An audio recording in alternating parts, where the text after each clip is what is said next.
Hi friends, இன்னைக்கான வீடியோவில் நம்ம என்ன பார்க்க போறோம் பார்த்தீங்கன்னா IPL 2025 மெகா ஆக்ஷனுக்கான சில ரூலை வந்து BCCI சேஞ்ச் பண்ணியிருக்காங்க.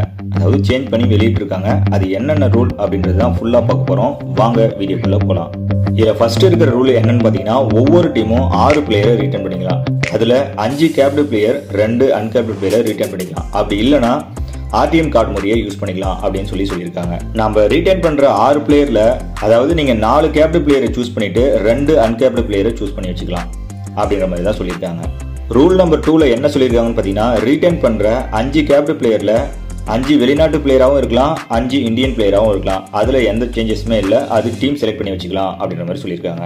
ரூல் நம்பர் 3ல இம்பார்ட்டன்டான ஒரு விஷயம் கொடுத்துருக்காங்க. அது என்னன்னு பார்த்தீங்கன்னா அன்கேப்டு பிளேயர் அப்படின்னா இந்தியன் டீம்ல இதுவரையும் விளையாடாத பிளேயர் தான் நம்ம அன்கேப்டு பிளேயர் அப்படின்ற மாதிரி சொல்லுவோம். அது மட்டும் இல்லாம லாஸ்ட் 5 வருஷமா எந்தவித BCCI நடத்துற டோர்னமெண்ட்டும் விளையாடாத பிளேயரையும் நம்ம அன்கேப்டு பிளேயர்ல எடுத்துக்கலாம் அப்படின்ற மாதிரி சொல்லியிருக்காங்க.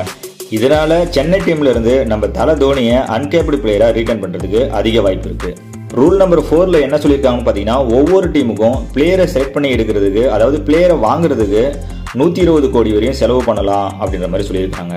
ரூல் நம்பர் 5ல என்ன சொல்லியிருக்காங்கன்னு பார்த்தீங்கன்னா ரிட்டர்ன் பண்ணக்கூடிய 6 பிளேயருக்கும் அவங்களுடைய சேலரியை ஃபிக்ஸ் பண்ணி வச்சிருக்காங்க. அதாவது ஃபர்ஸ்டா ரிட்டர்ன் பண்ணக்கூடிய பிளேயருக்கு 18 கோடியும், செகண்டா ரிட்டர்ன் பண்ணக்கூடிய பிளேயருக்கு 14 கோடியும், தேர்டா ரிட்டர்ன் பண்ணக்கூடிய பிளேயருக்கு 11 கோடியும், ஃபோர்த்தா ரிட்டர்ன் பண்ணக்கூடிய பிளேயருக்கு 18 கோடியும், ஃபிஃப்தா ரிட்டர்ன் பண்ணக்கூடிய பிளேயருக்கு 14 கோடியும் ஃபிக்ஸ் பண்ணியிருக்காங்க. அது மட்டும் இல்லாம அன்கேப்டு பிளேயருக்கு 4 கோடியே சேலரியா கொடுக்கணும் அப்படின்னு சொல்லிட்டு ஃபிக்ஸ் பண்ணி வச்சிருக்காங்க.